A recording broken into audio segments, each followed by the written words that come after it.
Bəzən biz övladımızın adını Salih qoyuruq, amma əməli salih olmur. Bəzən məsələn Adil qoyuruq, amma ədalətli olmur. Cavad qoyuruq ki, mənası səxavətlidir, amma səxavətli olmur. Yəni adla məna, isimlə müsəmma üst-üstə düşməyə bilir. Allah Taala'nın adları, Əsmaül Hüsnası mənanı əks etdirir.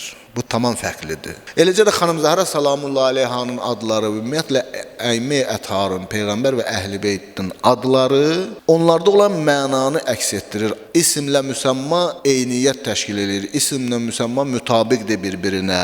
Bir-birindən fərqli deyil, bir-birinə zidd deyil.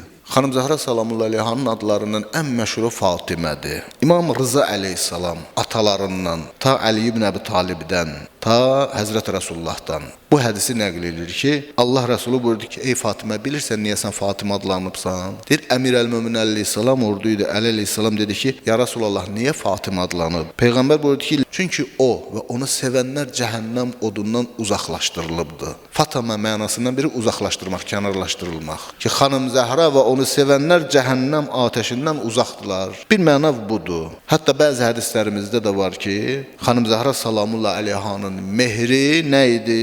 Qiyamət günü günahkar bəndələrə şəfaətdir, Allahdan şəfaət istəməkdir. İkinci məna Fatimənin mənası budur ki, şərdən, pisliklərdən uzaqlaşdırılıbdır. Bu barədə də İmam Cəfər Sadiq əleyhissalamdan belə bir hədis nəql olunur ki, Həzrət buyurdu ki, ravi dedi ki, mənə dedi, bilirsən ki, Fatimə sözünün mənası nədir? Dedim ki, yox mənim ağam, sən söylə, mən də bilim. Buyurdu ki, Futimət minəş-şərr. Çünki şərdən kənarlaşdırılıbdır, pisliklərdən uzaqdır, çirkinliklərdən, o mənəvi çirkinliklərdən uzaqdır. Təthir ayəsinin, Əhzab surəsi 33-cü ayəsinin ən bariz göstəricisidir xanım Zəhra salamullahi aleyha.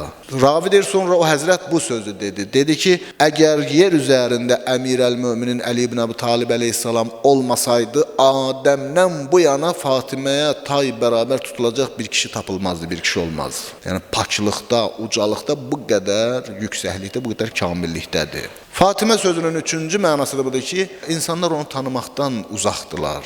Elə bilirik, tanıyırıq, amma tanımırıq. İmam Cəfər Sadiq əleyhissalamdan nəql olunan bir hədisdə Həzrət buyurur ki, ona görə deyir Fatimə adlanıb ki, xəlq, insanlar onu tanımaqdan məhrumdular, onu tanımaqdan uzaqdılar. Bu ad Əhl-i Beytin çox sevdiyi bir adı idi, Fatimə adı. Və insanlar da Fatimə salamullahi aleyhanı biz elə bilirik, tanıyırıq, hələ biz tanımırıq. Yəni Fatimə barədə həqiqətləri biz qiyamətin günündə, bütün pərdələrin qalxdığı gündə anlaya biləcəyik. Ona görə də Fatimə Zəhra salamullahi aleyha, bax Qədr surəsinə bənzədilib, bir təşbih var. Çünki Qədrin həqiqətini, Qədr surəsinin hansı gecə olduğunu və ümumiyyətlə o gecədə baş verənlərin həqiqətini biz hələ bilmirik, dərk edə bilmirik. Bəşər övladı bunu dərk eləyə bilmir.